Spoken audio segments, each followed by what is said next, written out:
Hey, it's Dougie Fresh in the flesh, feeling my absolute best to the last breath, sizzling and delivering with zeal and zest to help you in your quest of becoming your best and to keep you in check. I'm here to knock you out your comfort nest once again, my friend. I'm chilling like a villain, feeling like a million, trillion, 11 gazillion. I'm in nature by the crick, feeling good. But today, I got a secret principle for success that I've learned from other people who are successful, and that is this: listening. See, all the healthy, wealthy, happy people I talk to say, Dougie, one thing you got to do is listen. And they're just telling me that from a perspective of when I talk to the other successful people, the one thing they care about is me listening, and then they tell me that, and that makes a lot of sense because we have two ears and one mouth for a reason. Two ears and one mouth for a reason. Let's utilize them properly. I first learned this lesson last year in this month of October. I went to a Toastmasters public speaking contest, and there was 8 contestants. It was table topics. They give you a question, you quickly on your feet answer it. And they asked me if you would be the 8th dwarf of Snow White's 7th dwarf, what would you be? And they listed them out, and I had to read it. And as I read it, I thought of the 7th dwarf. I didn't know it was 8 dwarfs. I thought it was you pick one of the 7. So I picked Happy, of course, right? But everybody else picked the 8th. So you create the 8th. And I didn't listen. I didn't read properly. I didn't listen properly. And because of that, I didn't get a chance to make the top 3 and move on.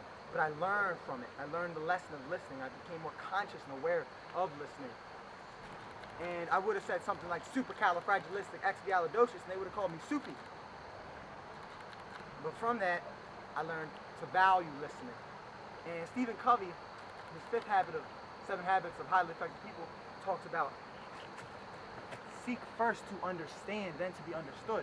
You see, seek first to understand, then to be understood. When you do that, you're more valued. Most people listen with the intent to reply of what they're going to say, not to understand what you want to understand. And when people understand me, I feel like they are a great person. So when you can use tools like repeating back what they say it back a different way, and just really listening with your whole body.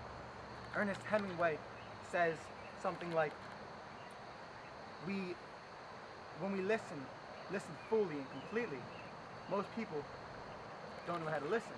So you want to listen and watch how powerful it could be. I know through my great relationships in life, listening is a main criteria and factor. So listen away. I hope you listen to me, and I'm always open to listen to others. It's how I obtain some of my experience, knowledge, is listening, really being observant. Listen, I'm listening to birds. I'm listening to crickets. I'm listening to the creek. I'm listening to the wind. Listen to my breath. It's amazing. Listen, listen, listen. They're gonna be missing. And who gonna find you? Some old man fishing. Grandma whistling. That's DMX right there. Peace. Have a banging day. Get a view of that beautiful river there.